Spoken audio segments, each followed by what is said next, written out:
அனைத்து நண்பர்களுக்கும் வணக்கம். இன்றைக்கி வீடியோவில் என்ன பார்க்க போகிறோன்னா, நெட் பேங்கிங் எப்படி ஆக்டிவேஷன் பண்ணுறத பற்றின வீடியோ தான் இது. நீங்கள் இதை கடைசி வரைக்குமே பாருங்கள். ஸ்டெப் பை ஸ்டெப்பாக ஒரு இது மிஸ் பண்ணிடாதீங்க, ஸ்கிப் பண்ணிடாதீங்க. அதுக்கு முன்னாடி நம்ம சேனலை சப்ஸ்கிரைப் செய்ய பண்ணாதவங்க சப்ஸ்கிரைப் பண்ண கிளிக் பண்ணுங்கள். கூட பெல் ஐக்கானே சேர்த்து கிளிக் பண்ணிடுங்க. கூகுள் ப்ரௌசர் ஓப்பன் பண்ண பிறகு நீங்கள் எந்த பேங்க்கை ஆக்டிவேஷன் பண்ணணுமோ அந்த பேங்க்கோட அஃபிஷியல் பேஜுக்குள்ளே நீங்கள் போகணும். நான் எக்ஸாம்பிளுக்கு ஐஓபி நெட் பேங்கிங்னு போட்டுக்கிறேன்.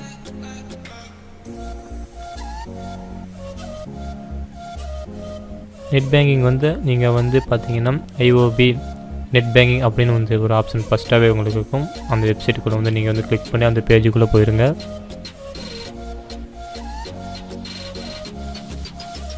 அந்த பேஜுக்குள்ளே போன பிறகு லாகின் ஐடி அண்ட் பாஸ்வேர்டு கேட்கும். அதுக்கு கீழே பார்த்தீங்கன்னா லெஃப்ட் சைடில் நியூ யூசர் ரிஜிஸ்டர் நவ் அப்படின்னு ஒரு ஆப்ஷன் இருக்கும். அதை கிளிக் பண்ணுங்கள்.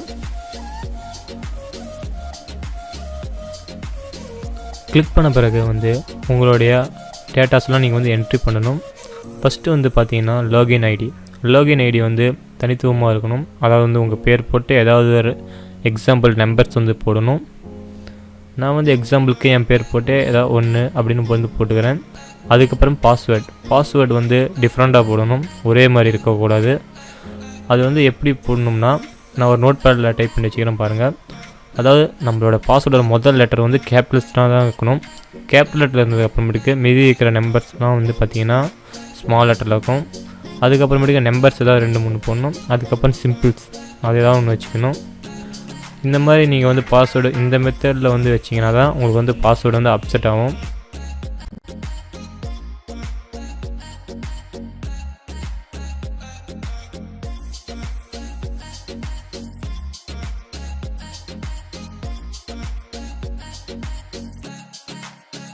பாஸ்வேர்டு தெரியலனா கூட அவங்க யூஸ் சஜஷன் பாஸ்வேர்டுன்னு கொடுத்துருப்பாங்க. அதை வச்சு கூட நீங்கள் சூஸ் பண்ணி கூட போட்டுக்கலாம்.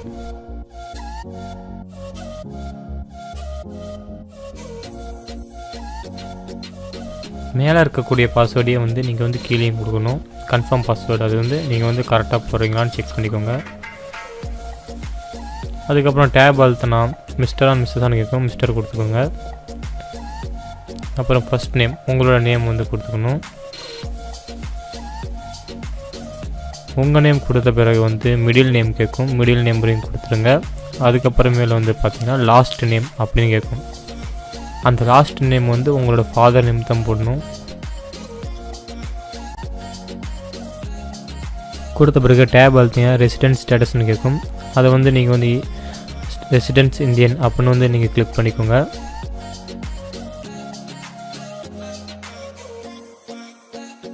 அந்த ஆப்ஷனை கிளிக் பண்ணுறதுக்கு அடுத்து கண்ட்ரி கேட்கும். கண்ட்ரியை செலக்ட் பண்ணிக்கும். நீங்கள் அதை கிளிக் பண்ணி இந்தியா அப்படின்னு கொடுத்துக்கணும். கொடுத்த பிறகு உங்களோட இமெயில் ஐடி கேட்கும். இமெயில் ஐடிக்கும் நீங்கள் உங்களுடைய இமெயில் ஐடி கொடுத்துக்கலாம். பிறகு பார்த்தீர்கள் என்றால் உங்களுடைய பேங்க் அக்கௌண்ட்டில் என்ன நம்பர் மொபைல் நம்பர் கொடுத்தீங்களோ அந்த நம்பர் அங்கே என்ட்ரி பண்ணணும். என்ட்ரி பண்ணுற பிறகு நீங்கள் டேப் பார்த்தீங்கன்னா உங்களோட 15 டிஜிட் அக்கௌண்ட் நம்பர் கேட்கும். அதை என்ட்ரி பண்ணிடுங்க. உங்கள் பேங்க் பாஸ்புக்கில் கூட இருக்கும். அப்புறம் நிக் நேம் கொடுத்துட்டு ஃபண்ட் ட்ரான்ஸ்ஃபர் செலக்ட் பண்ணிக்கோங்க. செலக்ட் பண்ண பிறகு அவங்க ஒரு வெரிஃபிகேஷன் நம்பர் தருவாங்க, கோட். அதை நீங்கள் என்ட்ரி பண்ணி சப்மிட் கொடுத்துடணும். சப்மிட் கொடுத்ததுக்கப்புறமேட்டுக்கு நீங்கள் கொடுத்த என்ட்ரி டேட்டாஸ் எல்லாம் கரெக்டாக தான்னு ஒரு சின்ன பேஜ் ஒன்று ஓப்பன் ஆகும். அதை பிரிண்ட் அவுட் எடுத்து வச்சுக்கோங்க. கூடவே பார்த்தீங்கன்னா பிடிஎஃப் ஃபைல் ஒன்று டவுன்லோட் ஆகும். அது மட்டும் இல்லாமல் ஒரு புது நியூ வெப் பேஜுக்குள்ளே உங்களை கூட்டிகிட்டு போகும். அந்த பேஜை நீங்கள் பிரிண்ட் அவுட் எடுத்து உங்களுடைய பேங்க்கில் நீங்கள் கொடுத்து சைன் வாங்கணும் மேனேஜர்கிட்ட. அப்படி சைன் வாங்கின பிறகு தான் உங்களுக்கு அந்த நெட் பேங்கிங் அந்த ஆப்ஷனை அக்கௌண்ட்டை என்ன ஆக்டிவேஷன் பண்ணுவாங்க. அதுக்கப்புறமேல் எங்கள் அந்த 4 டிஜிட் நம்பரை வச்சு உங்களுடைய மொபைலில் அந்த அப்ளிகேஷனை இன்ஸ்டால் பண்ணிட்டு நீங்கள் யூஸ் பண்ணிக்கலாம். அடுத்ததாக பார்க்க போகிற bank SBI bank. SBI bank use பண்ணுறீங்க அதே மாதிரி SBIயோடைய அஃபிஷியல் நெட்வொர்க் பேஜுக்குள்ளே போயிருங்க.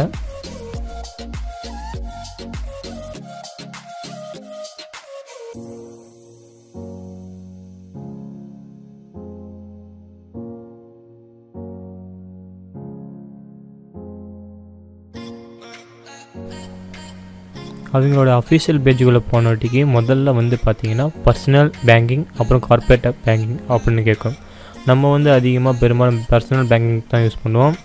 நீங்கள் வந்து பர்சனல் பேங்கிங்கில் வந்து வெப்சைட்டில் கீழே பார்த்தீங்கன்னா நியூ யூசர் ரிஜிஸ்ட்ரேஷன் அப்படின்னு ஒரு ஆப்ஷன் கொடுத்துருப்பாங்க. அந்த ஆப்ஷனை வந்து கிளிக் பண்ணுங்கள். கிளிக் பண்ணவாட்டிக்கு நியூ பேஜ் ஒன்று வந்து தனியாகவே ஓப்பன் ஆயிரும். அதில் வந்து பார்த்திங்கன்னா உங்களோட அக்கௌண்ட் நம்பர் அது வந்து பேங்க் பாஸ்புக்கில் இருக்கும். அப்புறம் சிஐஎஃப் நம்பர் அதுவும் உங்கள் பேங்க் பாஸ்புக்கில் இருக்கும். பிரான்ச்சோட கோடு உங்களுக்கு தெரியலனா பக்கத்தில் கெட் பிரான்ச் அக்கௌண்ட் நேமுக்கும் அதை கிளிக் பண்ணுங்கள். கிளிக் பண்ண பிறகு லொக்கேஷன் கேட்கும். லொக்கேஷன் வந்து நீங்கள் இருக்கிற இடத்த வந்து கரெக்டாக சூஸ் பண்ணுங்கள். சேலம்னா சேலம் இந்த மாதிரி இருந்து சூஸ் பண்ணிக்கோங்க. அடுத்ததாக வந்து நேம் கேட்கும், பிரான்ச்சோட நேம். அதே மாதிரி அதையும் கரெக்டாக செக் பண்ணி பார்த்து நீங்கள் கொடுத்துங்க. நான் வந்து மல்லூர், அதனால் வந்து மல்லூர் பிரான்ச் அப்படின்னு வந்து கிளிக் பண்ணிக்கிறேன். அப்படி அந்த வந்து கிளிக் பண்ண பிறகு பார்த்தீங்கன்னா ஆட்டோமேட்டிக்காக உங்களுக்கு வந்து பிரான்ச்சோட கோடு கிடச்சிக்கும். நீங்கள் வந்து சப்மிட் கிளிக் பண்ணிங்கன்னா ஆட்டோமேட்டிக்காக அங்கே அந்த கோடு வந்துடும். கோடு வந்த பிறகு வந்து கண்ட்ரி கேட்கும். கண்ட்ரி வந்து இந்தியா அப்படின்னு கொடுத்துக்கோங்க. இந்தியான்னு கொடுத்த பிறகு வந்து பார்த்தீங்கன்னா கீழே வந்து உங்களோட மொபைல் நம்பர் கேட்கும். நீங்கள் என்ன அக்கௌண்ட் நம்பர் வந்து ஓப்பன் பண்ணுறீங்களோ அந்த மொபைல் நம்பர் தான் கொடுக்கணும்.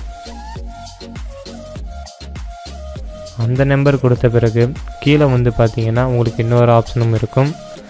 அதாவது ட்ரான்ஸ்ஃபர் பண்ணுறதுக்கான ஃபுல் ரைட்ஸ் வேணுமா இல்லை வந்து கண்ட்ரோலாக இருக்கணும் அப்படின்னு ஒரு இது வேணுமா, நீங்கள் வந்து அந்த ஆப்ஷன் வந்து செலக்ட் பண்ணணும். ஃபுல் ட்ரான்ஸ்ஃபர் ரைட்ஸ் கொடுத்தீங்கன்னா நீங்கள் எவ்வளோ நேரமாக ட்ரான்சாக்ஷன் பண்ணிக்கலாம். இல்லை லிமிட் ட்ரான்சாக்ஷன் ரைட்ஸ்னு கொடுத்தீங்கன்னா ஒரு குறிப்பிட்ட அமௌண்ட்டை மட்டும் தான் ட்ரான்சாக்ஷன் பண்ண முடியும். என்னோடய சஜஷன் வந்து நீங்கள் வந்து லிமிட்டாக வந்து யூஸ் பண்ணுங்கள். ஏன்னா அப்போ தான் உங்கள் அக்கௌண்ட் யார் ஹேக் பண்ணாலும் வந்து லிமிட் அந்த அமௌண்ட்டுக்குள்ளே மட்டும்தான் பண்ண முடியும், வேறு எவ்வளவும் எடுக்க முடியாது. அதுக்கப்புறம் கீழே வந்து பார்த்திங்கன்னா அவங்களோட வெரிஃபிகேஷன் கோடு இருக்கும். கோடை வந்து கிளிக் பண்ணுங்கள். கிளிக் பண்ண பிறகு வந்து சப்மிட் கொடுத்தீங்கன்னா அதே போல் தான் ஐஓபியில் எப்படி பார்த்தோமோ அதே மாதிரி தான் இங்கேயும் வரும். நீங்கள் வந்து அதே மாதிரி பிரிண்ட் அவுட் எடுத்து வந்து உங்களோட பேங்க் அக்கௌண்ட்டில் போய் சைன் வாங்கிடுங்க. சைன் வாங்கின பிறகு வந்து ஆட்டோமேட்டிக்காக உங்களுக்கு வந்து ஆக்டிவேஷன் பண்ணிடுவாங்க. ஆக்டிவேஷன் பண்ண பிறகு 4 டிஜிட் கோடு வச்சு நீங்கள் வந்து யூஸ் பண்ணிக்கலாம்.